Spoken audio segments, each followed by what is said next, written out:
Hola a todos, queridos amigos y hermanos, nos complace muchísimo darles una cordial bienvenida a un video más de nuestra serie Esto significa vida eterna, la verdad acerca de Dios y de su Hijo.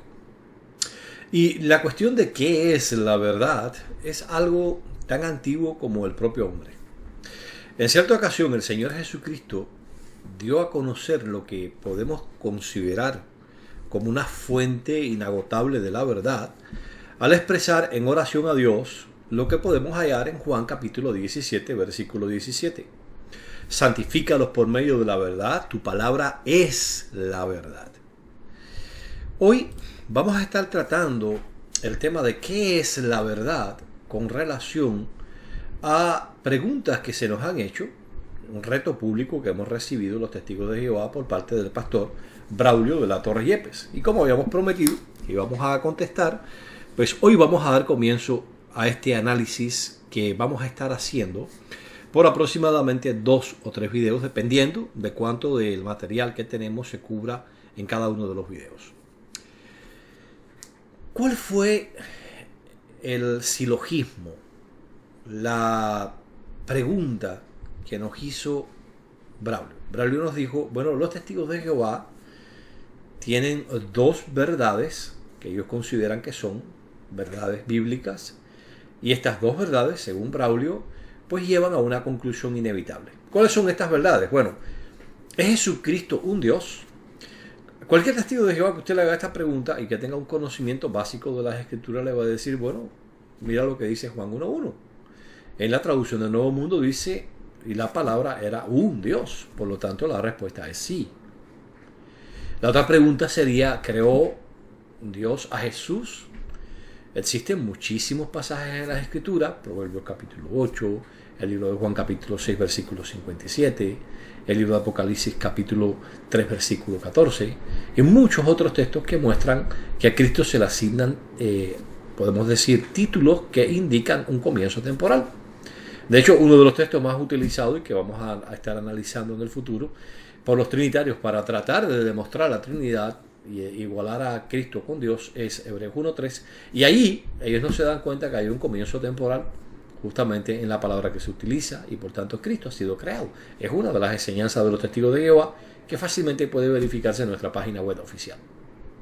Ahora, al unir estas 2 verdades que nosotros creemos como bíblicas, él dice, ahora el resultado final es que tenemos a Dios creando un Dios. ¿Por qué es esto un problema para Braulio? Yo quiero que ustedes mismos puedan verlo en sus propias palabras. Vamos a escuchar. Recordamos a cada uno de ustedes que Braulio había afirmado que yo nunca le había contestado la pregunta. Lo cierto es, como pudimos ver en videos anteriores, yo sí le contesté las preguntas que él me hizo, y quedamos en que íbamos a tener una conversación que nunca se concretó. De hecho, Braulio se ha desaparecido misteriosamente del internet. Yo pienso que sea la vergüenza de ver cómo ha mentido, y todo el mundo, el primer video sobre él tiene más de 2.600 vistas, lo cual demuestra que muchas personas ahora lo conocen como un mentiroso, como alguien que miente con facilidad, y yo pienso que la vergüenza no lo deja estar en internet. Pero hoy vamos a escuchar, primero que todo, cuando yo le contesto a él, a qué conclusión él llega, y entonces vamos a considerar las pruebas de que lo que él plantea es falso. Escuchémoslos al mismo. Porque, señoras y señores, y graben bien esto, el señor Renan, en una llamada conmigo, sí me contestó la pregunta. ¿Sabe qué me dijo Renan González? Y pongo a Dios Todopoderoso por testigo de que digo la verdad. Dijo, lo que pasa es que Dios no creó solamente un Dios, Dios creó muchos dioses. Entonces yo le dije, Renan, pero es que ustedes son politeístas. Ahí está el punto central. Esa es la razón de sus preguntas para llegar a una conclusión. ¿Cuál? Los testigos de Jehová somos politeístas. Sigamos escuchando. Porque ya la conversación se puso álgida. Y Renan pensaba que si era fuerte conmigo, yo no, hombre. Aquí nadie va a creer que se va a poner fuerte con el pastor Braulio. Si son fuertes, el pastor Braulio es 7 veces más fuerte. Yo le digo, ustedes son politeístas. Pero eso no está grabado, sino que fue una conversación. Más en una conversación anterior me dijo que no, que Dios no creó un Dios. Bueno, eso es falso, ¿no? Imposible que yo le haya dicho semejante cosa, porque yo tengo claro cuáles son los conceptos que yo creo. Y yo tengo claro qué es lo que la Biblia enseña sobre el Señor Jesucristo y qué es lo que los testigos de Jehová creemos. Por tanto, eso que está diciendo, como otras tantas cosas que ya hemos visto que ha dicho, son mentiras. Ahora, ahí está el punto. Miren, Braulio, la pregunta que presenta es para llegar a una conclusión y entonces poder acusarnos como politeístas. Como decíamos en uno de los videos anteriores, los fariseos llegaron a donde estaba Cristo y le dijeron, ven acá, es lícito pagar los impuestos, la capitación. Entonces Jesús sabía que si le decía que no, bueno, pues obviamente se estaba poniendo en contra del Imperio Romano, lo iban a acusar de sedición. Si decía que sí, el pueblo se le iba a echar encima porque el pueblo no quería pagar esos impuestos tan abusivos que los romanos imponían a sus vasallos. De manera que Jesús entonces le dijo, bueno, tráeme una moneda. A ver, ¿de quién es la imagen? No, de César. Bueno, pues de César lo que es de César, de Dios lo que es de Dios. O sea, Jesús magistralmente rompió esta trampa que le había entendido. Y por eso es que cuando yo le dije a él, yo te voy a contestar directamente como acabamos de decir, ¿creó Dios a Jesucristo? Sí. ¿Es Jesucristo un Dios? Sí. Por tanto, Dios, el Todopoderoso, ¿ha creado a un Dios? Sí. Y yo sé que algunos de ustedes, especialmente los trinitarios, van a estar pensando en el pasaje de Isaías donde dice, bueno, antes de mí no ha habido Dios alguno, ni será formado después de mí. Tranquilo, eso lo vamos a ir viendo en todos estos videos, punto por punto. Vamos a ver el contexto de Isaías, vamos a ver que no se está refiriendo a esto que estamos hablando. Pero por el momento vamos a concentrarnos en el hecho de que Braulio de la Torre lo que quería era justamente eso, poder acusarnos de politeístas. Y él dice, esto no me lo puede contestar ningún testigo de Jehová. Braulio creía que esto era algo que él había logrado por sí mismo brillantemente, su mente se iluminó, Dios lo iluminó, y entonces, bueno, pues ahora se da cuenta de que los testigos de Jehová quedan como politeístas frente a este asunto. Pero ¿será cierto que haber traducido Juan 1.1 y la palabra era un Dios, que creer que Cristo es creado a pesar de que es un Dios, nos hace a nosotros politeístas? Es importante que examinemos este asunto cuidadosamente. Y déjenme decirles, yo he preparado un PowerPoint aquí, déjenme decirles que aquí en este PowerPoint, como vamos a estar viendo, la acusación que Braulio nos hace no es nueva. Braulio, si usted cree que ha descubierto el agua fría, no, el agua fría está inventada desde mucho tiempo atrás. De hecho, los romanos lo utilizaban inclusive para poder refrescar sus casas con un aire acondicionado natural.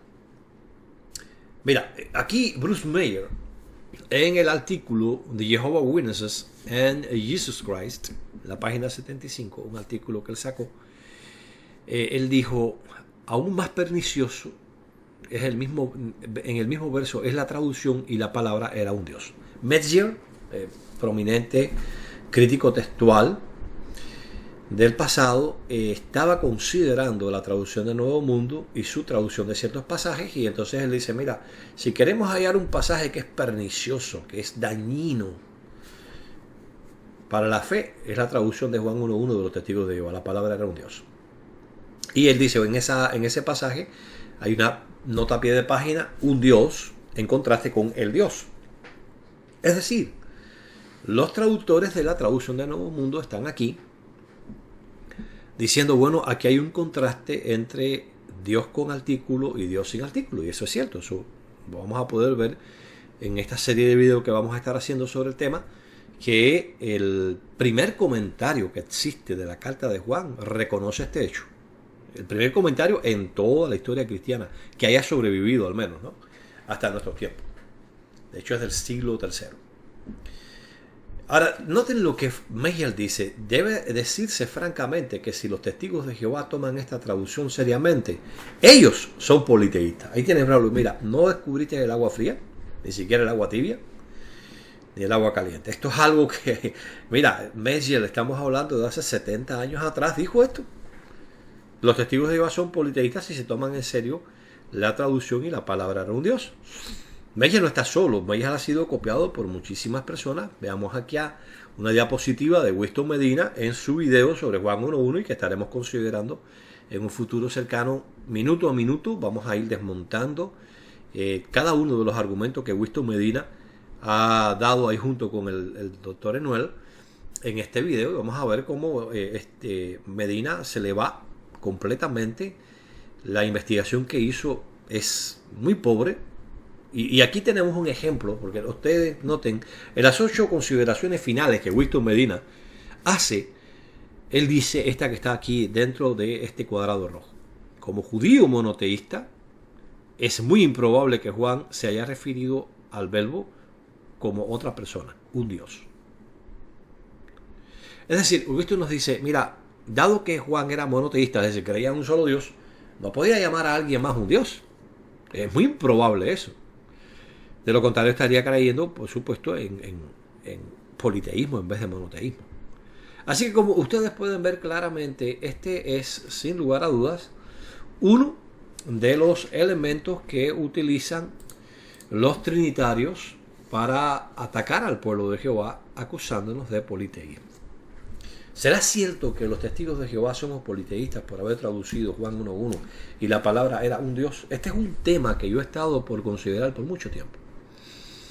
No lo he hecho no porque no tengamos la respuesta está ahí. Hace más de 2 años que hemos considerado este asunto. De hecho, comenzamos a tratarla en nuestro libro, La traducción del Nuevo Mundo de las Escrituras Griegas Cristianas, una evaluación más allá de las críticas que seguramente ustedes habrán podido ver. Y ahí tratamos algunos de los aspectos que vamos a estar considerando. Es decir, qué cosa es el hecho de, o sea, cómo puede determinarse qué es el verdadero monoteísmo bíblico, tanto hebreo como cristiano primitivo. Vamos a estar considerando algunos aspectos importantes durante estos videos que vamos a estar considerando con ustedes, que vamos a estar compartiendo con ustedes. El primero de todos, ¿es posible hablar de dioses al lado del Dios Todopoderoso y seguir siendo monoteísta? Yo sé que algunos van a estar diciendo desde ahora, no, eso no es posible, ¿no? Especialmente los trinitarios y los unicitarios. No, eso no es posible. Sin embargo, a mí me gustaría considerar con ustedes un detallito muy interesante aquí. Vamos a buscar en esta diapositiva. Y yo quiero compartir con ustedes esta diapositiva acá.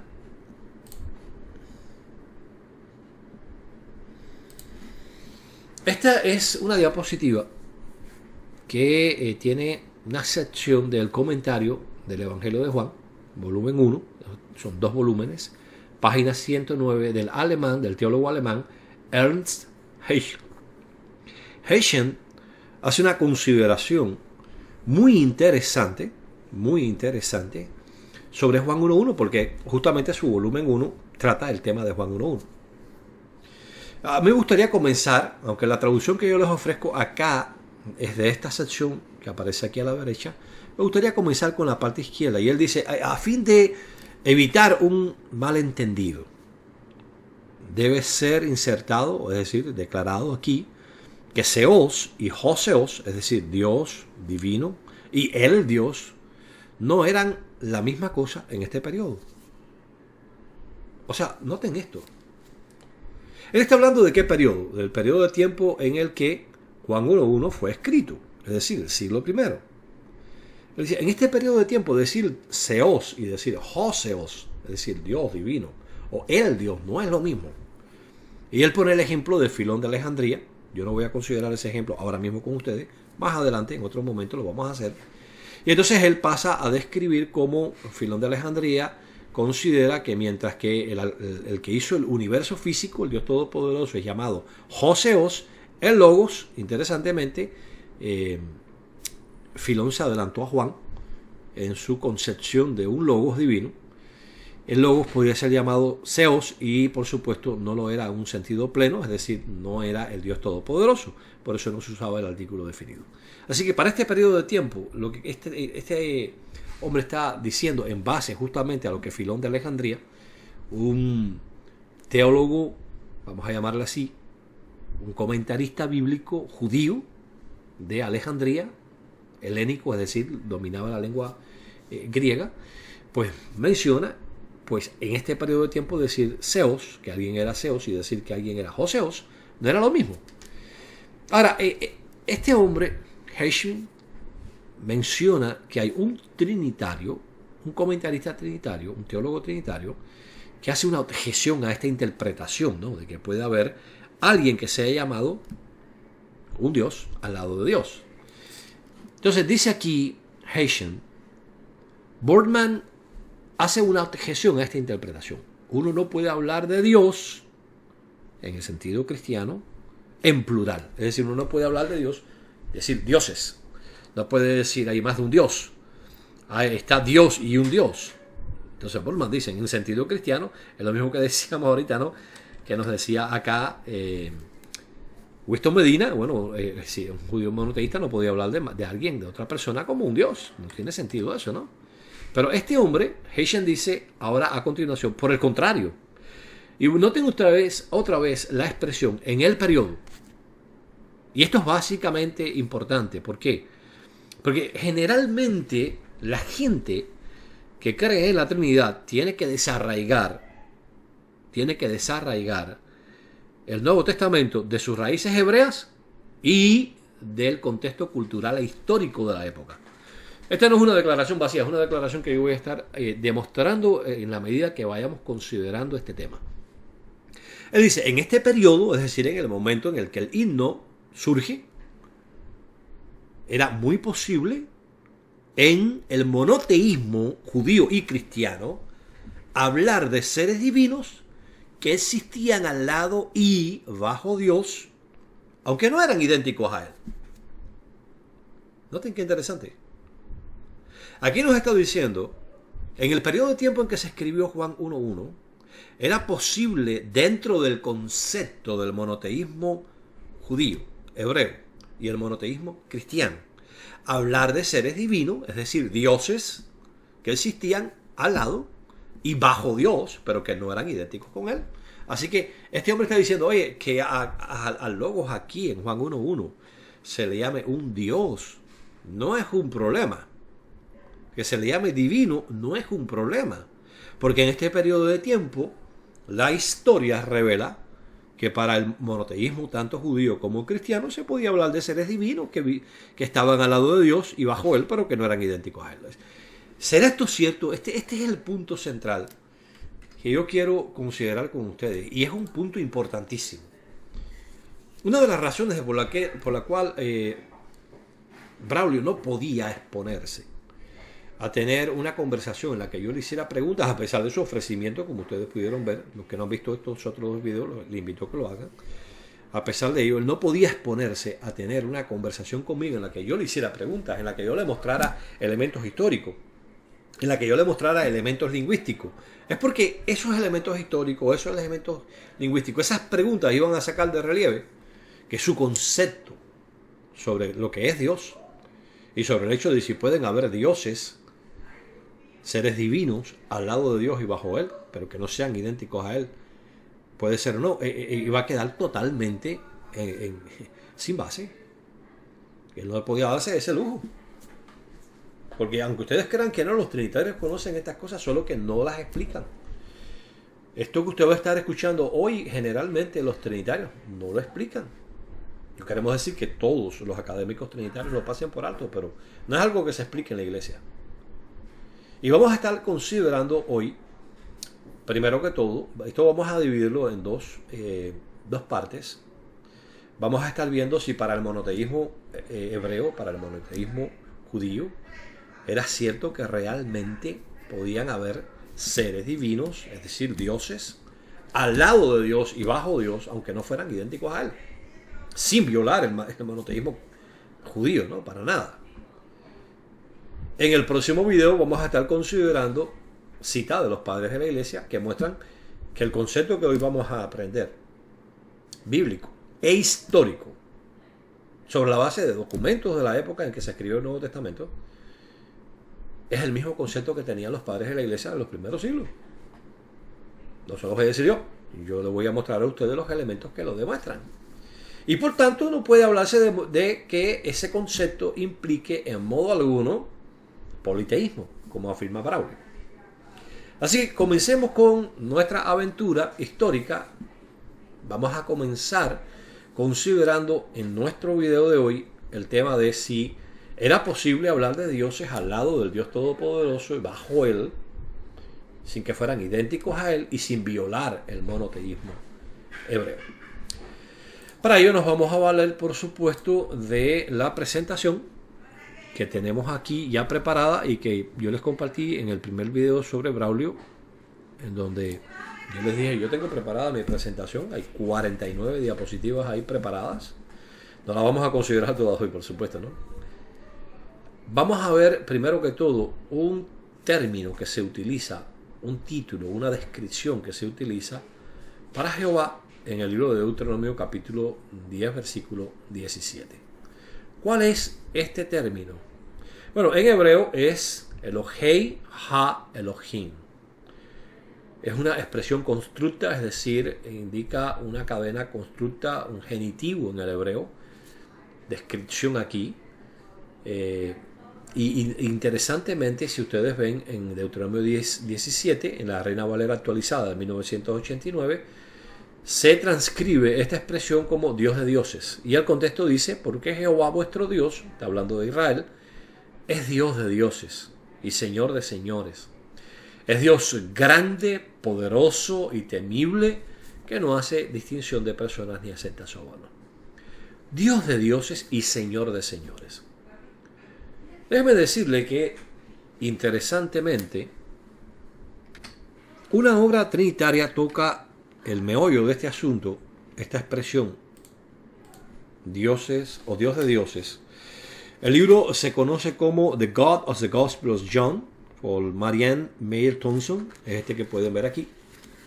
O sea, vamos a ver si se los puedo poner de forma que no refleje mucho, el Dios del Evangelio de Juan, de esta señora. Y en la página 28, yo les voy a leer lo que ella dice, ¿no? Dice, llamar al Dios de Israel, el Dios de dioses, levanta la pregunta del estatus o existencia de esos otros dioses.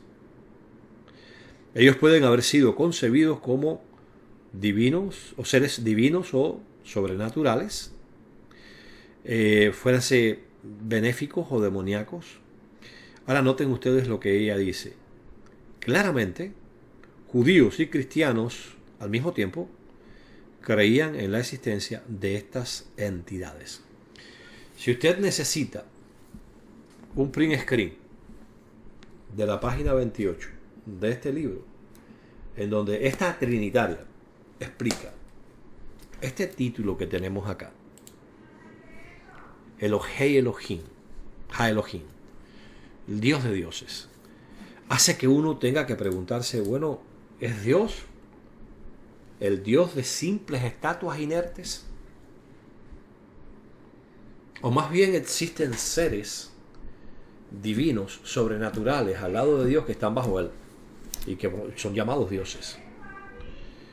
Y ella hace un análisis muy bueno que muestra que efectivamente eso ocurre. Fíjense ustedes, como ella dice, tanto para los judíos como para los cristianos eso era perfectamente posible, así creían, ¿no? Lo vamos a estar demostrando. En el tercer video vamos a estar considerando por qué es esto posible. Vamos a entrar en la etimología de la palabra Dios, vamos a ver su significado en los idiomas originales, especialmente en el hebreo, vamos a ver pruebas de ello, vamos a ver algunos textos en donde evidentemente se deja clara el concepto etimológico de la palabra Dios en hebreo, y vamos a ver que una vez que entendamos lo que significa Dios no hay ningún problema, porque cuando uno oye hablar de Dios enseguida uno piensa en dos cosas. Vamos a verlo aquí, yo se lo quiero mostrar en esta diapositiva. Este es el RAE, es el diccionario de la Real Academia Española online. Claro, es un print screen del mismo. Y ustedes pueden ver que busco ahí la palabra Dios. ¿Y cuáles son las dos definiciones que se dan? Dice, ser supremo, que en las religiones monoteístas es considerado hacedor del universo. Así que esa es la primera, ¿no? La segunda, deidad a la que dan o han dado culto las diversas religiones politeístas. Ahí tiene el punto. ¿Ves? Ese concepto, que déjenme decirles que proviene precisamente de nuestra cultura occidental permeada por la doctrina de la Trinidad, eso es un hecho. Ese concepto es el que se tiene actualmente de lo que es Dios. O es el Dios todopoderoso o es un Dios falso. Y por tanto, pero eso no era el concepto. Dice tanto Heschen como la señora Marianne en su libro. Ellos ambos coinciden en el hecho de que tanto dentro del cristianismo como dentro de la cultura judía era perfectamente entendible que hubiera seres divinos llamados dioses al lado de Dios, pero bajo él y sin ser iguales a él. Es interesante. Me gustaría volver a leerle nuevamente, ¿no? Porque esa parte está interesante y viene a colación con el título que acabamos de compartir con ustedes. Dios de dioses. ¿De qué dioses? ¿De estatuas inertes? ¿Ídolos? ¿De verdad usted cree que los ídolos iban a reconocer al Todopoderoso como su Dios? Entonces dice, llamar al Dios de Israel. Dice la página 28 de este libro. Dios de dioses levanta o hace surgir la cuestión del estatus o existencia de esos otros dioses. Ellos pudieron muy bien haber concebido estos seres divinos o sobrenaturales, fuesen benéficos o sean demoníacos. Claramente, noten esto, claramente, judíos y cristianos por igual creían en la existencia de estas entidades. O sea, no es algo, pudiéramos decir, descabellado, es algo que hasta algunos trinitarios honestos reconocen. Y este aspecto, ¿no? Dios llamado el Dios de dioses. Y déjame decirles, no es solamente aquí en el libro de Deuteronomio 10, 17, ustedes pueden después comprobarlo, Josué 22, 22, Salmo 51, Salmo 136, 2, Daniel 2, 47, 11 y 36. Todos estos textos muestran o llaman a Jehová Dios el Dios de dioses.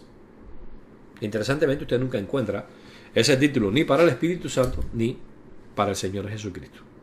De hecho, el Dios de dioses es Dios del Dios que aparece en Juan 1.1, mostrando así que es superior a él. Es el Dios del Señor Jesucristo. Así que esto nos trae a la mente, bueno, ¿por qué se le llama Dios de dioses, no? Y este es el tema que vamos a estar considerando hoy. Para ello vamos a estar haciendo un contraste entre el texto hebreo de las Escrituras y el texto de la Septuaginta. Queremos darles unos detalles antes de pasar más adelante sobre este punto. Aproximadamente entre el año 260 y el 220, no hay claridad en cuanto a ello porque no tenemos de verdad prueba, ¿no?, de cuándo se hizo con exactitud, pero más o menos ese es el espacio de tiempo. Los judíos hicieron una traducción del Pentateuco originalmente. Después con el tiempo se fueron haciendo traducciones de otros libros, pero especialmente del Pentateuco.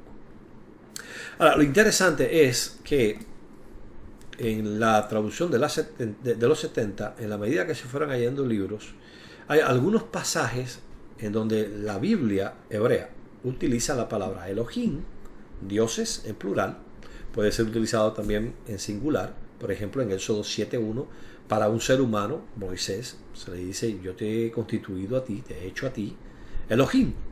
Y aquí claramente no es plural, es singular. Es plural desde el punto de vista morfológico, es singular desde el punto de vista semántico. Ahora, el punto central aquí interesante es que cuando los traductores de las 70, individuos, estamos hablando de personas del siglo III antes de Cristo, ¿no? Y vamos a partir de ese hecho histórico. Llegan a estos pasajes y se encuentran con estos pasajes, les surge un signo de interrogación, obviamente. ¿Quiénes son esta gente? Y dentro del concepto teológico que ellos tenían, ellos los identifican con facilidad y lo traducen de una manera muy peculiar. ¿Cuál es esta manera en que ellos tradujeron estos pasajes con la palabra Elohim? ¿Cómo tradujeron ellos Elohim, es decir, dioses, al griego en la Septuaginta? Eso es lo que vamos a estar considerando ahora mismo. Noten ustedes en esta primera diapositiva, aquí, que nos está dando el Salmo 97.7 en nuestras Biblias en español y en la Biblia hebrea. En la Septuaginta, por el contraste, van a ver que es Salmo 96.7. Recuerden siempre que a veces la Biblia hebrea o la Septuaginta tiene una numeración, una división de versículos diferente, ligeramente diferente a la nuestra. Entonces, lo interesante es aquí, en Salmos 97.7 dice, avergüéncese todos los que sirven a imágenes de talla, los que se glorían en los ídolos, todos los dioses póstrense ante él. Y se está condenando, por supuesto, el uso de ídolos, pero entonces hay una expresión aquí, que de hecho Mariana la menciona, todos los dioses póstrense ante él. ¿Cómo ídolos van a postrarse delante de él, ¿no? Ahora, ¿cuál es el entendimiento que los traductores de la Septuaginta tenían de este pasaje? ¿Quiénes eran estos dioses? Noten ustedes aquí la expresión en griega. Aquí, interesantemente, dice proskunésate auto pantes hoi angeloi autu. O sea, adórenle o rindarle homenaje o póstrense ante él todos los angeloi, es decir, los ángeles de él, es decir, de Dios. Es interesante. Cuando ellos encontraron aquí Kol Elohim, es decir, todos los dioses, y entonces encuentran la expresión hebrea para postrarse o adorar, o rendir homenaje también en hebreo, estos tres conceptos pueden estar.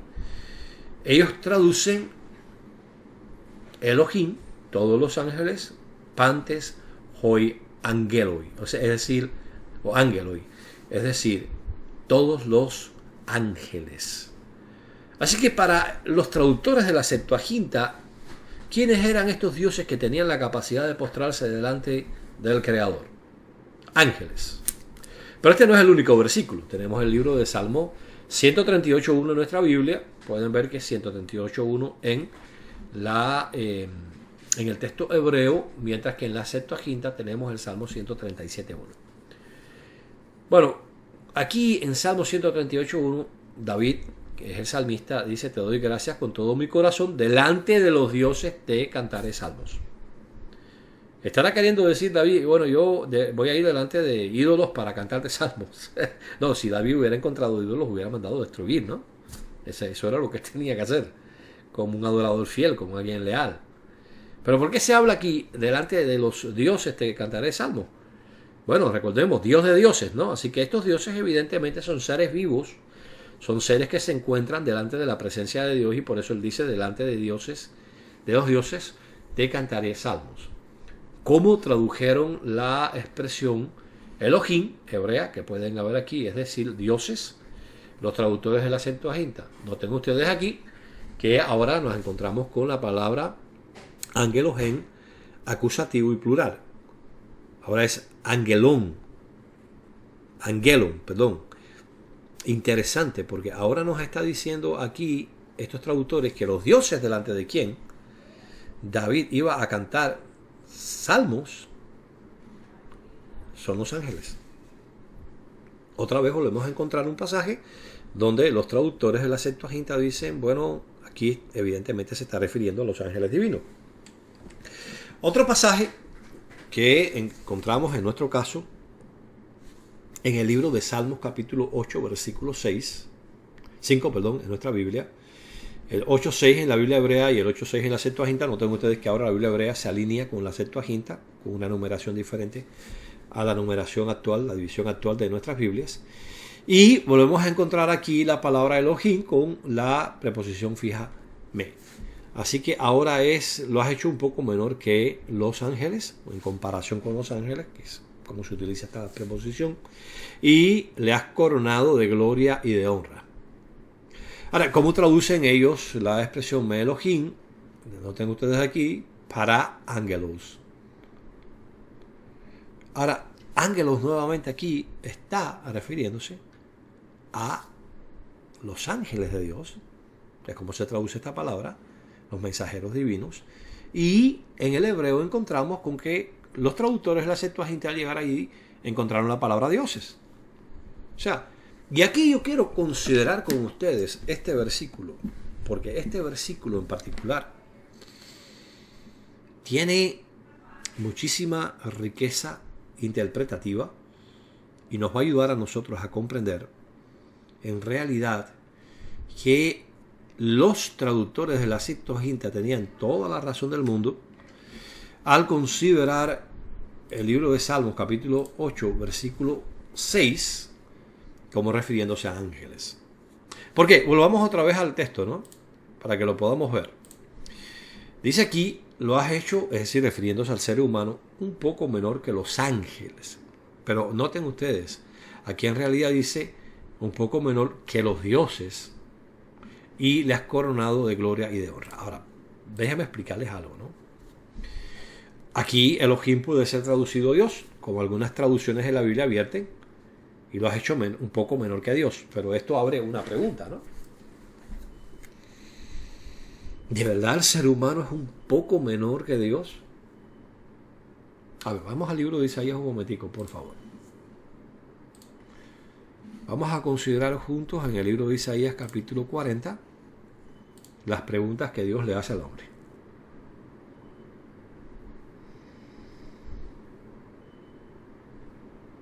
Versículo 12. ¿Quién ha medido las aguas en el simple hueco de su mano? Y ha tomado las proporciones de los cielos mismos con un simple palmo. Y ha incluido en una medida el polvo de la tierra, o ha pesado con indicador las montañas y en una balanza las colinas. Lo que Dios le está preguntando aquí al hombre, que Jehová le está preguntando al hombre, pensarlo nada más es impensable. A ver, imagínese usted a alguien con la capacidad de meter la mano en el océano y tomar toda el agua que hay en el océano en la cuenca de su mano. Es lo que Jehová está diciendo ahí. O con simplemente extender el palmo de su mano es capaz de medir un extremo del cielo al otro. O es capaz de tomar una montaña, el polvo de las montañas, una montaña entera, y ponerla en una balanza para pesarla. ¿Que usted que hay alguien capaz, algún ser humano capaz de hacer eso? Y Jehová le está diciendo al hombre, a ver, ¿ustedes conocen a alguien que pueda hacer esto? Pero Jehová lo está diciendo con un objetivo, ¿no? Noten cómo sigue diciendo. ¿Quién ha tomado las proporciones del espíritu de Jehová? ¿Quién, como su hombre de consejo, puede hacerle saber algo? ¿Con quién consultó para que se le hiciera entender? ¿O quién le instruye en la senda de justicia, o le enseña conocimiento, o le hace conocer el mismísimo camino del verdadero entendimiento? O sea, Jehová está diciendo, ¿quién me puede a mí instruir? ¿Quién puede medir? ¿Quién puede tomar las proporciones de mi espíritu? Y ahora él dice, mira, las naciones, no un ser humano, las naciones son como una gota de un cubo. Y como la capa tenue de polvo en la balanza han sido estimadas. Ahora vamos a pensar en esto, amigos. Y yo les voy a pedir algo. Recuérdense, nuestros videos son videos instructivos. No son para entretener. Son necesariamente largos porque hay que dar explicación sobre aspectos esenciales para que pueda entenderse todo lo que estamos explicando en contexto. Con suficiente base como para que nadie pueda decir, no, pero eso es mentira. No, ahí está la base. Pensemos en esto. Usted tiene un cubo de agua. Usted toma su dedo, lo introduce dentro del cubo de agua y saca una gota. Y la escurre fuera. ¿En qué cambió el contenido del cubo? Nada. ¿Por qué? Porque es una gotica de agua. Y dice Jehová, mira, las naciones enteras, no un ser humano, las naciones enteras, todas ellas juntas, para mí, soy tan superior a ustedes que para mí es como una gotica de agua en un cubo. Ahora, imagínense que usted va al mercado y usted quiere que le pesen a usted 2 libras de carne. Siempre va a haber una pequeña, una tenue capa de polvo en la balanza, muy tenue, casi imperceptible a la vista. A usted se le ocurriría decirle al dependiente de la tienda, oye, límpiame bien eso, porque esa capa de polvo puede cambiar en tu favor el peso de la carne. No, a usted no se le ocurre, usted sabe que eso prácticamente no, pues eso no tiene ningún peso significativo. Y Jehová dice, mira, para mí las naciones son como esa capita de polvo que hay en la balanza. ¿Y qué prueba tenemos de que eso es lo que quiere decir? Note usted el versículo 17. Todas las naciones son como algo inexistente delante de él, como nada, y como una realidad le han sido estimadas. ¿A quién pueden ustedes asemejar a Dios y qué semejanza pueden poner al lado de él? O sea, Jehová está diciendo aquí claramente, hey, yo soy superior a ustedes. Y ya después, allá en el versículo 26, para rematar, Jehová le dice, alza los ojos arriba y mira, ¿quién creó todo esto? Fui yo. Y yo la sostengo con mi poder.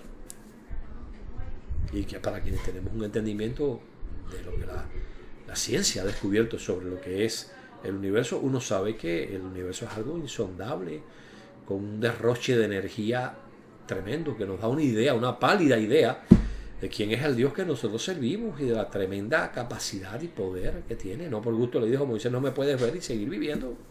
No podemos acercar al sol, que es una de esas estrellitas que tiene la Vía Láctea, que a su vez es una de esas galaxias, de los millones y millones de galaxias que tiene el universo físico. ¿Cómo vamos a poder comparecer delante del Creador? Y usted me puede decir a mí que cuando Salmos capítulo 8, versículo 5, dice, lo has hecho un poco menor que Elohim, puede estar refiriéndose a que el hombre es un poco menor que Dios. Los traductores que hacen eso no han razonado en el contexto de la Biblia.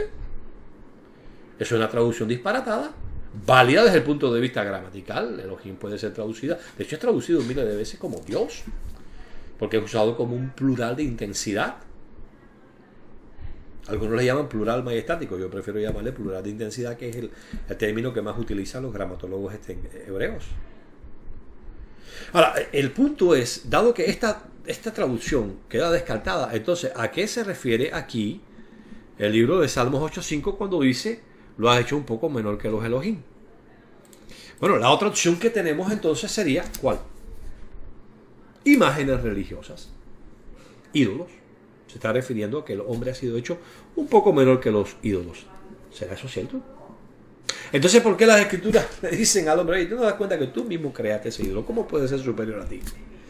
De verdad es el hombre tan... A ver, la descripción que da la Biblia en el libro de Salmos 115 sobre qué cosa es un ídolo. Tienen ojos pero no ven, tienen manos pero no pueden palpar, tienen pies pero no pueden andar, no tienen vida.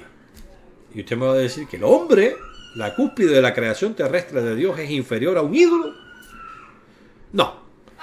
Evidentemente, esta es una forma de interpretar el versículo totalmente incorrecta. De manera que, evidentemente, como ustedes pueden ver, ninguna de las dos interpretaciones de Salmo 8.6 que hemos presentado encaja con lo que la Biblia enseña. Ni el hombre puede ser un poco inferior nada más a Dios, porque el hombre es infinitamente inferior a Dios, ni puede, bajo ningún concepto, ser inferior a un ídolo. Entonces, cuando dice que lo has hecho un poco menor que los ángeles, se tiene que estar refiriendo a todas luces, a seres celestiales, vivos, que son superiores al hombre. Y aquí, cuando llegan los traductores de la Septuaginta y se encuentran con este pasaje, dicen, oh, esto tiene que ser los ángeles. O sea, ellos interpretan el versículo y lo traducen interpretado. En vez de simplemente traducir dioses acá, ellos dicen, ok, ángelos. Es decir, ángeles. Y es la palabra Elohim. Ahora, fíjense, esto es un análisis lógico, plausible, perfectamente acorde a las escrituras, pero hay algo que yo quiero compartir con ustedes importante. No es mi punto de vista personal o el de los traductores de la Septuaginta. No. Dios mismo se encargó de hacer que en su palabra quedara registrado que este entendimiento que tenían los traductores de la Septuaginta, que estos dioses eran los ángeles, es correcto. Digo, mira, se volvió loco Renan. No es que me volví loco. Yo se los voy a demostrar a ustedes. Vamos otra vez al texto atrás. Mírenlo aquí. Aquí tenemos la palabra Elohim. Noté que la Reina Valera actualizada no traduce como dioses, traduce como ángeles, siguiendo la Septuaginta, porque ellos también entienden que aquí Elohim se refiere a los ángeles, para no confundir al lector y llegar a interpretaciones erróneas. En vez de poner dioses, que es lo que realmente dice ahí, dice acá, ellos utilizan ángeles. Pero si ustedes ven, aquí la Septuaginta dice ángelos, ¿verdad? Ahora, la pregunta es, ¿cómo podemos verificar que la traducción que hizo la Septuaginta, interpretando la palabra Elohim, es correcta? Muy simple. Observen la siguiente diapositiva. Ahora tenemos aquí, en la Biblia de nuestro pueblo, Hebreo 2.7, exactamente el mismo verso del libro de Salmos capítulo 8, versículos 5 y 6. Lo hiciste poco menos que los ángeles, lo coronaste de gloria y de honor. Y Pablo está citando, según el texto griego de Sociedades Bíblicas Unidas, la quinta edición, está citando nada más y nada menos que de la Septuaginta, exactamente lo mismo que la Septuaginta dice, es lo que Pablo dice aquí. Noten ustedes la palabra angelos, Y interesantemente, dos traducciones del griego original al hebreo moderno, noten cómo dice, me Elohim. Ambas traducciones. ¿Cómo es que dice el texto hebreo de Salmo 8:6? Me Elohim. Ahora, pensemos en esto. Pablo toma la Septuaginta, sabiendo perfectamente bien, porque si ustedes, yo quiero recordarles algo, ¿no? Antes de proseguir. ¿Sabía Pablo hebreo o no? Bueno, el libro de Hechos dice que cuando Cristo se le apareció, ¿en qué lenguaje le habló? Bueno, dice, no, arameo. No, ahí dice hebreo, perdóneme. Hebreo, dice la Biblia. Entonces Pablo sabía hebreo. ¿Pablo era un estudioso de la Biblia en el hebreo? Sin duda. Sin duda, ese era el lenguaje en que los judíos solían estudiar las escrituras en Palestina, y Pablo vivía en Palestina. Nació en Tarso, pero vino a donde estaba Gamaliel. Gamaliel no le iba a enseñar la ley a Pablo en griego. Pero como había nacido en Tarso, también conocía las escrituras en griego. Y cuando Pablo quiere citar Hebreos capítulo 2, versículo 7, para mostrar que Cristo, al venir a la tierra, dejó de ser ese ser celestial, glorioso, que estaba en los cielos, en forma de Dios, que era un Dios, según Juan capítulo 1, versículo 1, para convertirse en un ser humano, y por tanto llegó a ser inferior a los seres celestiales allá en los cielos. Pablo no utiliza el texto hebreo para decir inferior a los dioses. Volvamos atrás.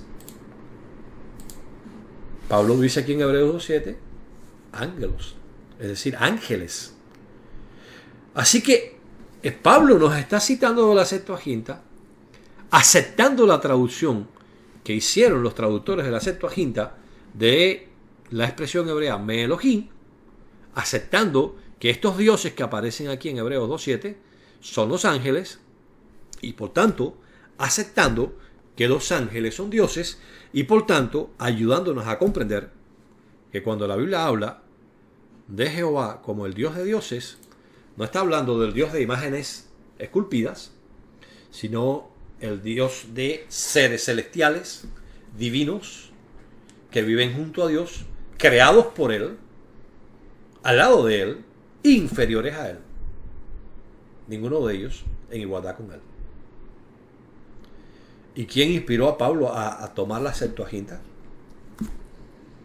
Con el concepto, la interpretación de que los dioses de los cuales habla Salmo se refiere a los ángeles.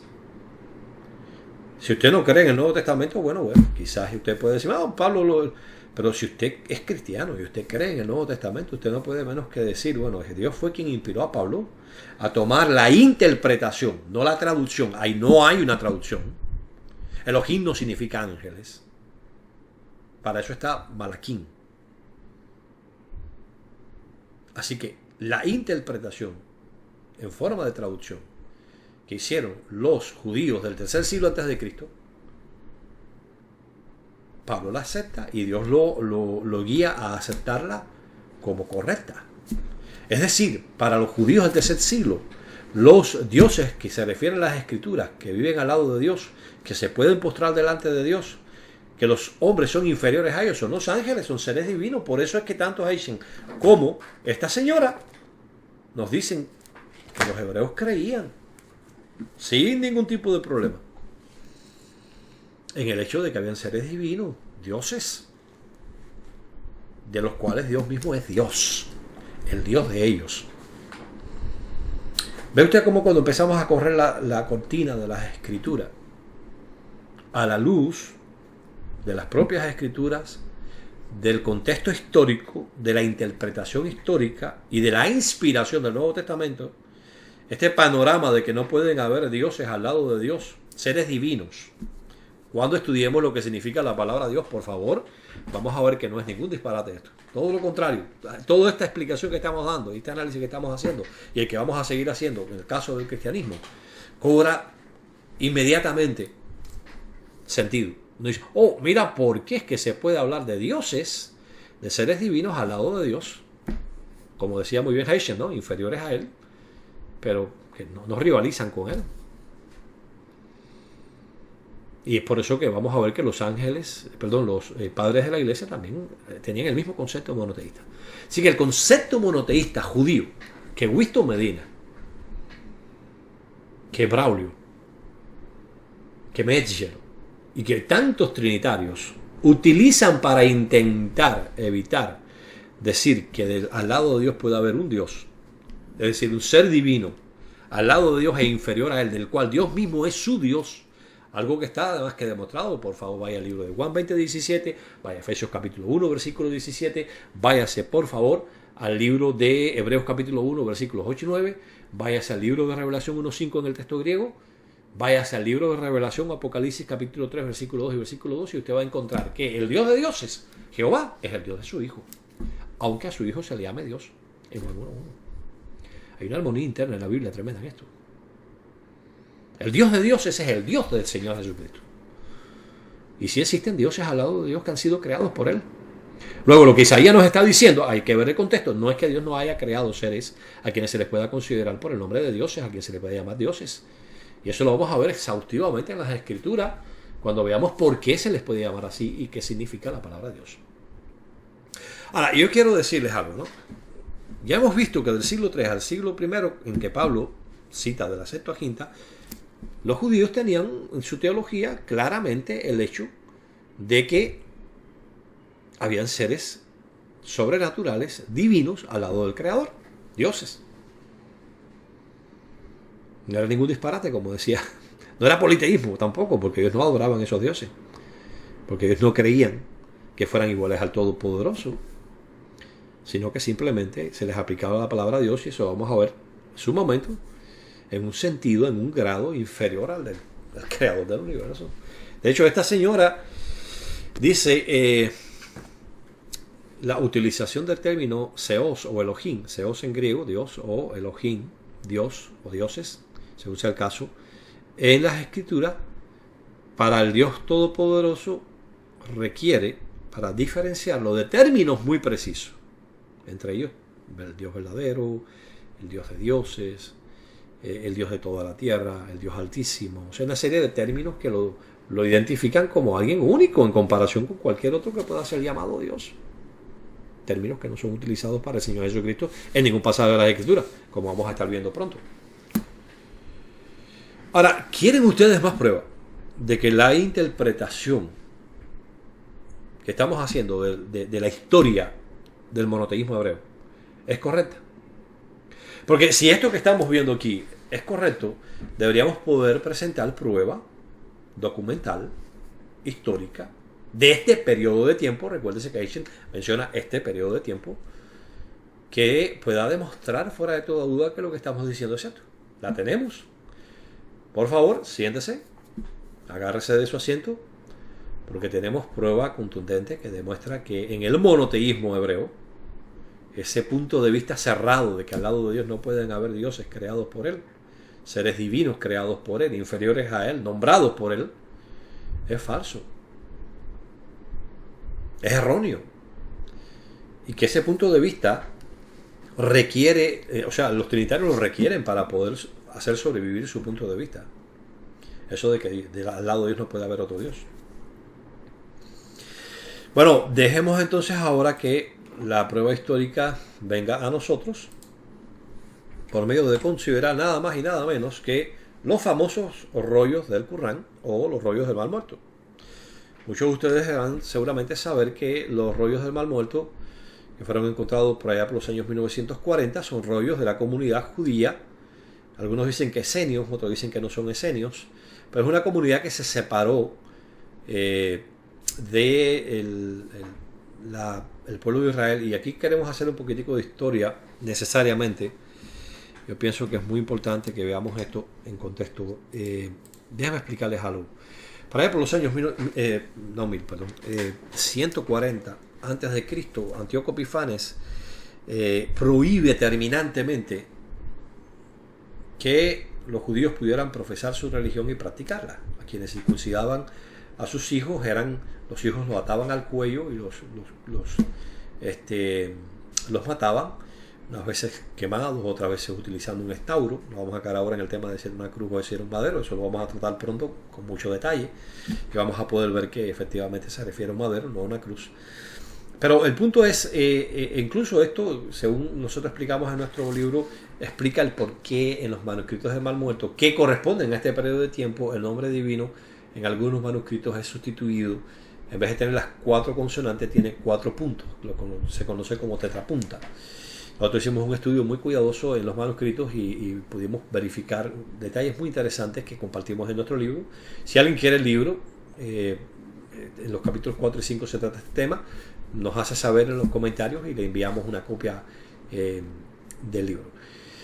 Ahora, lo interesante para que entiendan es que cuando los macabeos hacen su famosa revolución en contra de este rey Antíoco Epifanes, resulta ser que ellos logran independizarse allá alrededor del año 128, 124. Los historiadores no todos están de acuerdo en cuál fue la fecha exacta. Y entonces establecen un sistema de una teocracia ahora judía, hasta que en el año 67, si no me equivoco, antes de nuestra era, Pompeyo llega y toma Jerusalén y toma Judea y la convierte en una provincia romana. Bueno, el punto, no una provincia en ese momento, sino una provincia en vasallaje. El punto en cuestión es que cuando esto ocurre, la secta de los fariseos y los saduceos comienzan a tomar puntos de vista que se van al extremo, se van más allá, ¿no?, de lo que las escrituras enseñan. Y bueno, por eso vemos que Cristo comienza a chocar con ellos, ¿no? Y ustedes están errados porque no comprenden las escrituras. Y lo que dicen las escrituras no es eso. Si ustedes leyeran lo que dicen las escrituras, o sea, ese es el choque histórico que hay entre ellos dos, ¿no? Pero hay un grupo de judíos, los Hasidim, que se separa de la comunidad judía porque veían una traición de parte de los fariseos y de los saduceos a la ley, y por eso se aíslan en el desierto de Judea, y ahí surge la comunidad del Qur'án, al parecer, aproximadamente en esa fecha, o al menos se engrosó con miembros de estas personas. Así que vemos ahora que ya para el siglo I comienza a haber una separación de un grupo que conserva, al parecer, la forma tradicional de pensar de los judíos, y lo vamos a poder ver justo en el tema que estamos tratando. Perdonen todo el cuadro histórico que tenemos que darle, pero queremos que ustedes vean el cuadro completo, ¿no? Queremos que ustedes puedan percibir que cuando hacemos una afirmación es porque tanto las escrituras como el contexto histórico, como bien dice Heischen, en este periodo de tiempo, nos apoyan. Estas personas son los que precisamente hicieron, ¿no?, o copiaron los llamados rollos del Mar Muerto. Aquí tienen un libro que es podemos decir que es la edición académica de estos rollos del Mar Muerto, no los rollos bíblicos. Hay una edición académica para los rollos bíblicos que yo también tengo, pero esta es específicamente para los rollos no bíblicos de la comunidad del Corán. Está hecho por Florentino García Martínez e Iber G.C. Tischer, que son los editores de esto.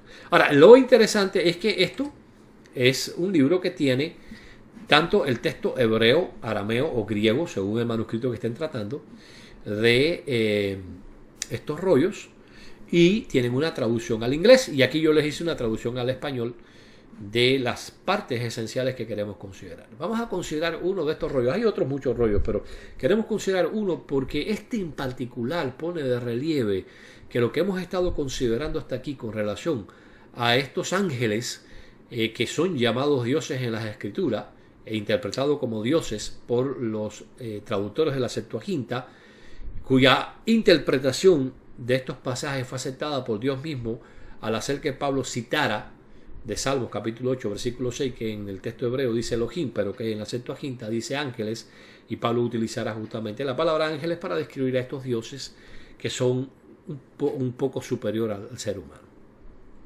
Bueno, la cuestión es la siguiente.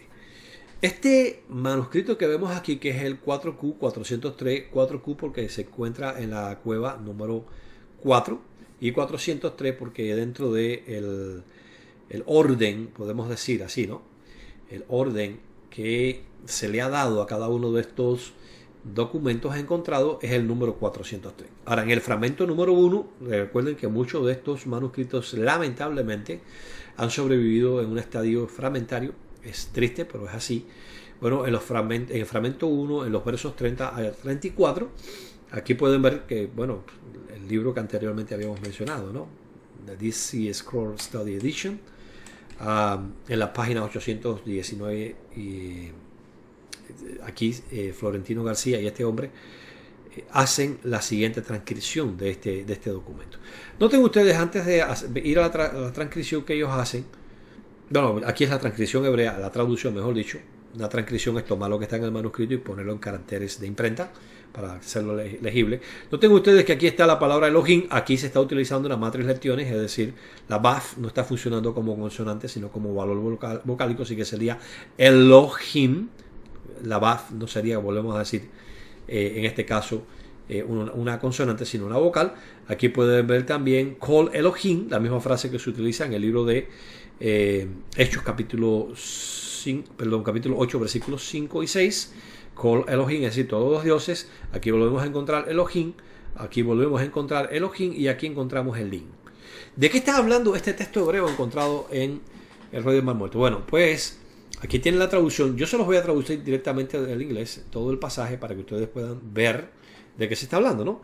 Dice, el instructor, la canción del sacrificio de el sábado, el séptimo sábado, en el día 16 del mes.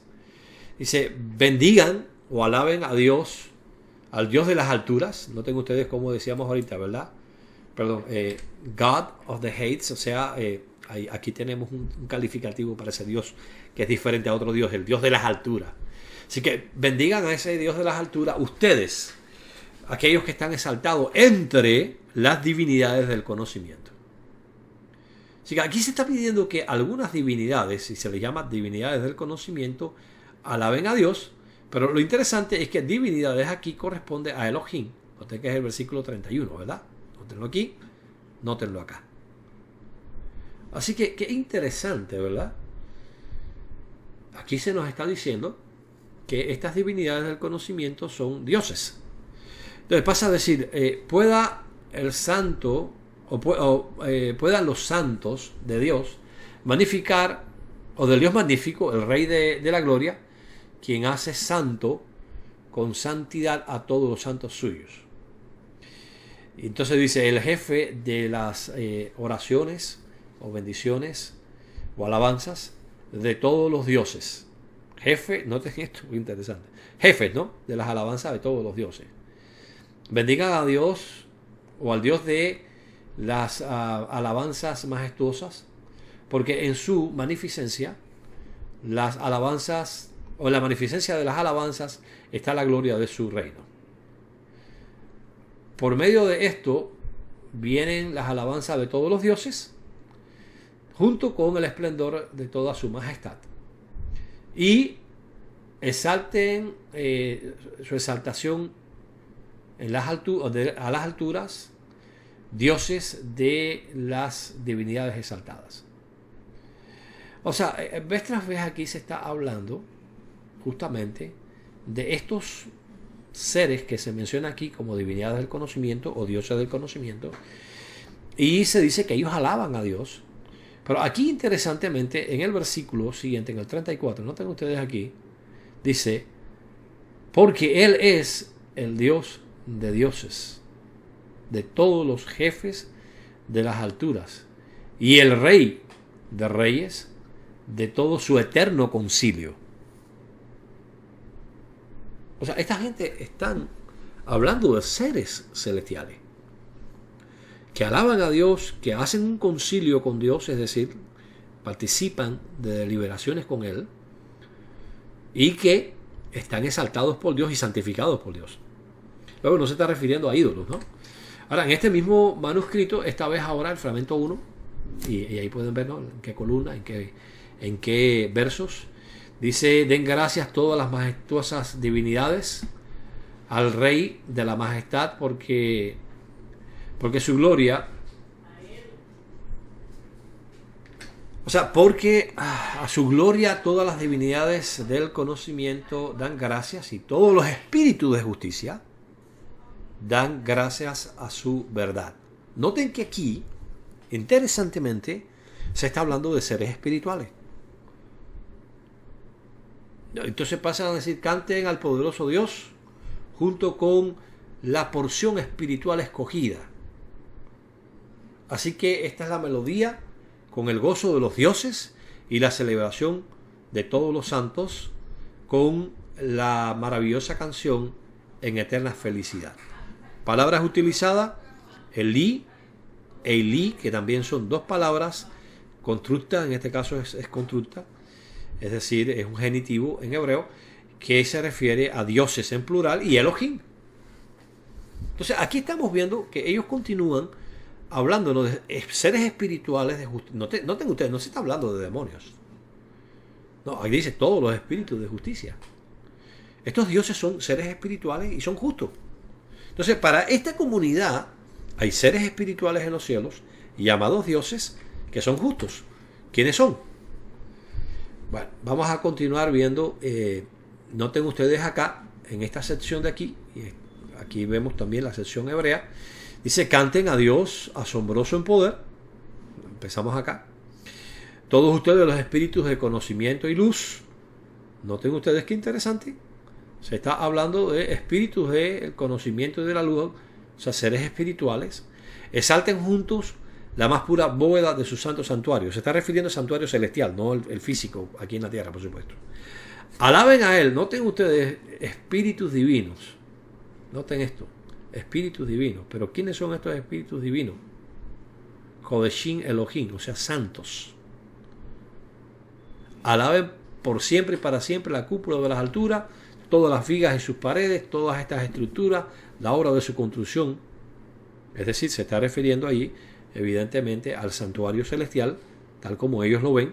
Recuerden que ellos creían que era una copia, el celestial, el terrenal del celestial.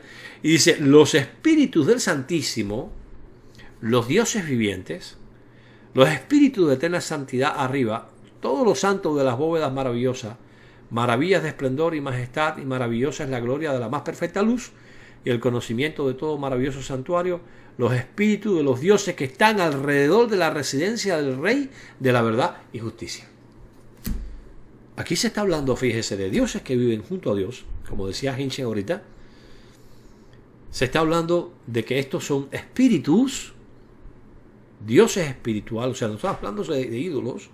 Esta gente creían que habían al lado de Dios seres divinos, espíritus divinos, y vamos a ver después que son identificados claramente, y corresponde con todo lo que examinamos en las Escrituras, que viven junto a Dios, y que alaban a Dios y que sirven a Dios.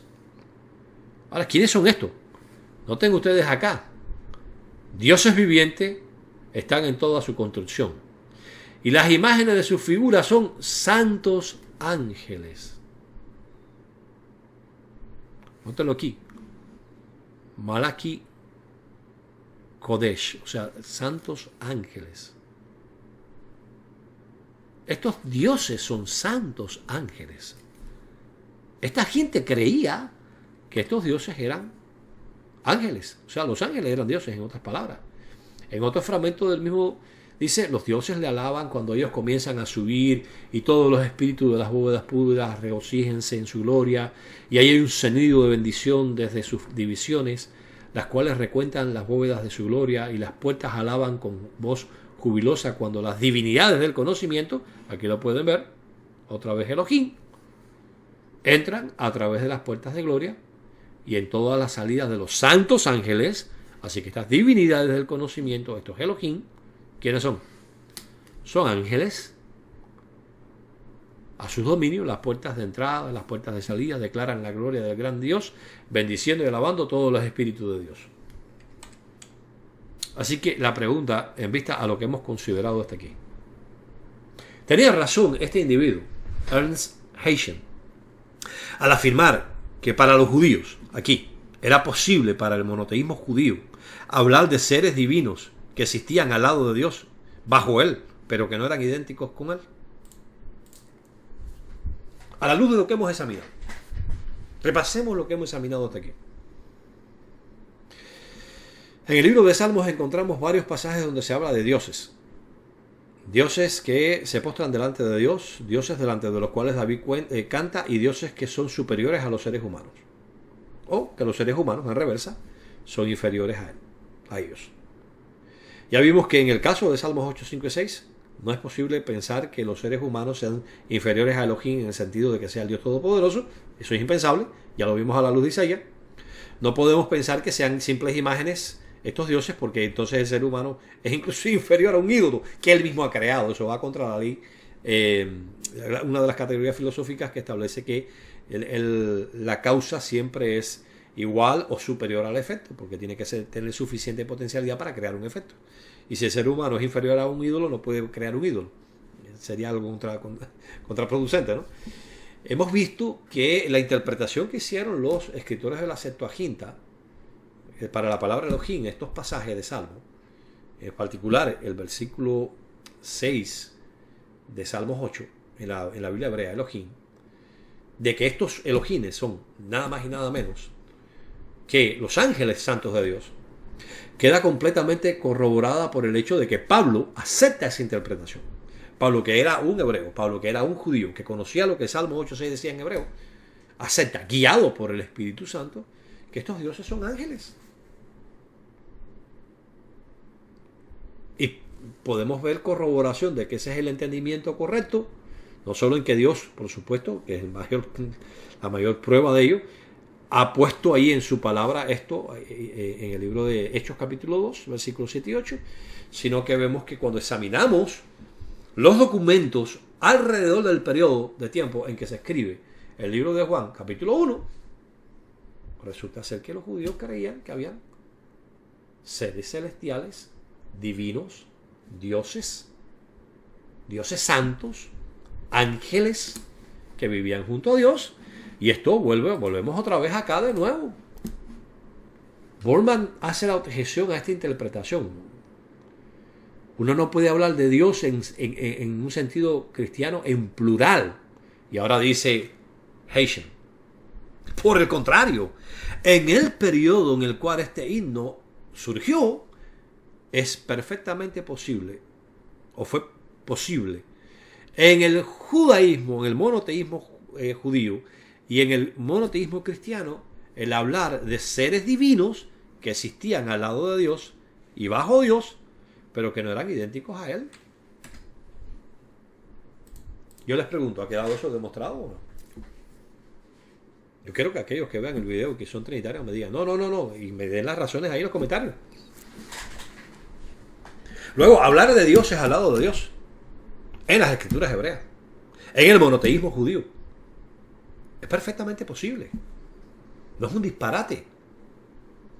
Claro, hay que entender qué significa la palabra Dios. Cuando nosotros examinemos en el tercer video este tema, vamos a poder entender mejor por qué es eso posible, ¿no? Sin que el monoteísmo cristiano o el monoteísmo hebreo se quebrante y nos convirtamos en politeístas. Por eso esta declaración, ¿no?, que hace aquí Winston Medina, como judío monoteísmo, es muy improbable que Juan se haya referido al verbo como otra persona, es decir, un Dios. Denota un terrible desconocimiento de la realidad histórica del siglo I, del concepto teológico judío del siglo I, del concepto que tenían los judíos que tradujeron la Septuaginta en el siglo III, y que fue corroborado por Pablo, su interpretación, en el siglo I, bajo inspiración por el Espíritu Santo. Por tanto, cuando Meyer dice semejante cosa, solo lo puede decir sobre la base de un punto de vista cerrado, trinitario, que solo reconoce como Elohim a la máxima autoridad del universo, pero que va contrario completamente contra las Escrituras. Y si quieren un testimonio adicional al del propio Dios, vamos a usar el Señor Jesucristo. Vámonos al libro de Juan capítulo 10, por favor. Vamos a buscar acá la Reina Valera actualizada, Juan capítulo 10, A Jesucristo lo acaban de acusar de hacerse igual a Dios. ¿Ok? Vamos a entender eso. Él dice, yo y el Padre somos uno. Esto evidentemente los judíos lo entendieron mal. En otro momento vamos a hacer un análisis tanto gramatical como contextual y vamos a ver que Jesús no estaba diciendo eso. Y bueno, de hecho, vamos a examinar parte de ello ahora. Entonces los judíos volvieron a tomar piedras para apedrear y Jesús les respondió, muchas buenas obras os he mostrado por de mi Padre, ¿no? ¿Por cuál de ellas me apedreáis? Y le respondieron los judíos diciendo, por buenas obras no te apedreamos, sino por la blasfemia, porque tú siendo hombre te haces Dios. Así que los judíos veían en esa declaración que Cristo se hacía Dios. Y ahora, ¿cómo se defiende Cristo? Jesús les dijo, no está escrito en vuestra ley. Yo dije, dioses sois. Y aquí está citando de Salmo 82:6, que en el próximo estudio, el próximo análisis, ya ahora sobre el monoteísmo cristiano y si los primeros padres creían que existían seres divinos al lado de Dios e inferiores a Él, sin que eso quebrantara el monoteísmo cristiano, como vamos a poder ver, vamos a ver claramente que los padres citan de aquí y lo aplican a los seres humanos que han de gobernar con Cristo y que llegan a participar de la divinidad, es decir, de la naturaleza divina. Y Jesús dice, no está escrito en vuestra ley. Yo dije, sois dioses. Salmo 82:6, léalo ustedes después, del 1 al 6. Jesús le respondió, siguió diciendo, si llamó dioses a aquellos a quienes vino la palabra de Dios y la escritura no puede ser quebrantada, al que el Padre santificó y envió al mundo, vosotros decís blasfemas porque dije, hijo de Dios soy. Jesús está citando de la ley para decirle, hey, mira, a otros seres se les llama dioses. ¿Cuál es el problema de ustedes con eso? Ahora podemos entender por qué la comunidad del Qur'án se apartó de la sociedad judía, porque estos judíos con los que Cristo trató y que lo acusaron de hacerse igual a Dios, perdieron de vista este entendimiento que los judíos que tradujeron la Septuaginta, que el propio Pablo, bajo inspiración divina, corroboró como correcto, tenían acerca de seres celestiales que vivían junto a Dios y que eran dioses. No en el sentido igual que el Padre, ¿no? Que el Creador, por supuesto. Y cuando entendamos qué significa la palabra Dios, uno se va a dar cuenta y dice, oh, espera, y aún no puede entender. Ahora estamos haciendo un repaso histórico, ¿no? No estamos considerando la etimología de la palabra. ¿Qué hemos demostrado hasta aquí? Lo mismo que le dije yo a este señor. No hay un Dios creado por Dios al lado de él. Hay millones. Él se escandalizó. Entonces ustedes son politeístas. No. Mira, los primeros judíos, o sea, el monoteísmo judío lo aceptaba. Hemos podido analizar varios pasajes que lo muestran claramente. Sin que eso signifique para nada que los judíos eran politeístas. La comunidad del Qur'án, Pablo mismo sanciona como correcto el entendimiento que tenían los escritores de la Septuaginta, sin que eso lo convierta en politeísta. ¿Ven ustedes por qué le decía yo a Braulio? No se trata de decir sí o no y ya, se trata de decir sí o no y dar razones de por qué. Porque cuando uno empieza a examinar la evidencia bíblica, cuando uno empieza a examinar la evidencia lingüística, cuando uno empieza a examinar la evidencia histórica, entonces uno puede comprender cuál es el verdadero concepto monoteísta de la Biblia. ¿Qué estaremos considerando en el próximo video? No estamos todavía, o no estoy todavía seguro de si vamos a conjugar la sección sobre la etimología de la palabra Dios, lo que esta palabra significa. No se pierda esa parte, está muy interesante. Vamos a hacer un análisis muy interesante desde el punto de vista filológico. Y la sección que tiene que ver con si el monoteísmo cristiano aceptaba la existencia, como bien dice esta señora. Vamos a volver a leer de nuevo. Me gusta mucho esta expresión, ¿no? Dice, llamar al Dios de Israel el Dios de dioses hace surgir la cuestión del estatus o existencia de estos otros dioses. Ellos, es decir, aquellos que le llamaban así, muy bien puede, o sea, ellos no se refieren a los que le llamaban así, sino estos dioses. Pueden haber sido concebidos como seres divinos o sobrenaturales, fuesen benéficos o demoníacos, Y ahora dice ella, y esta es la parte central, claramente judíos y cristianos por igual creían en la existencia de estas entidades. Ya vimos que los judíos lo creían. Eso es lo que la historia, lo que los documentos históricos nos dicen, lo que la propia Septuaginta nos muestra, lo que después Pablo corroboró bajo inspiración. ¿Ve usted cómo cuando se analizan las cosas en detalles, el cuadro comienza a cambiar? Y uno empieza a entender mejor. Por eso todo este background permite entender, porque yo hacía la declaración en un principio, que para poder creer en la Trinidad usted tiene que arrancar el Nuevo Testamento de la Biblia hebrea. De hecho, tiene que arrancarlo de la historia cristiana primitiva. Y eso lo vamos a ver en el próximo video, no se lo pierda. Así que en el próximo video pensamos a tratar el tema, por supuesto, de qué hay del cristianismo, del monoteísmo cristiano, porque tanto Heichen como esta señora dicen que tanto judíos como cristianos, dentro de su monoteísmo, aceptaban la existencia de seres que eran llamados dioses, de quien Dios era su Dios. Recuerden, no pierdan de vista esto. Dios era el Dios de estos dioses, pero Dios es también el Dios de su Hijo. ¿Qué nos dice eso? Lo vamos a estar considerando en su momento muy cuidadosamente. Bueno amigos, sé que ha sido extenso el video, entiéndanos, nos disculpamos porque sabemos que puede ser difícil seguir un video de una longitud como esta en tiempos modernos donde tenemos tan poco tiempo, ¿verdad? Pero Jesús dijo, santifícalos con la verdad, tu palabra es la verdad. Un análisis de la palabra de Dios sobre este tema, en donde Braulio nos ha desafiado y ustedes pueden ver que, como han podido observar, hay respuesta coherente, convincente, respaldada por pruebas palpables, fáciles de verificar, como decimos en la introducción de nuestro canal. Examinar este asunto tiene una importancia tremenda, como bien dice el texto sobre el cual se basa esta serie de videos en particular, es decir, esto significa vida eterna, la verdad acerca de Dios y su Hijo. Es la vida eterna lo que está envuelto, es nuestra relación con Dios y con Jesucristo, el que entendamos bien este asunto, el que entendamos bien quién fue Cristo, qué posición tiene con relación al Padre, quién es el único Dios verdadero realmente. Esperamos que toda la información que hemos presentado, lo hemos tratado de hacer de la manera más didáctica posible, les haya sido de edificación, les haya ayudado a percibir la diferencia que hay entre el concepto que intentan vendernos los trinitarios diciéndonos que los judíos del primer siglo no podían creer en dioses al lado de Dios porque eran monoteístas, cuando en realidad tenemos prueba histórica de que no es así. Incluso la declaración de dos teólogos trinitarios muy reconocidos dentro de los círculos académicos, que reconocen que sí, que sí era posible hablar desde este punto de vista.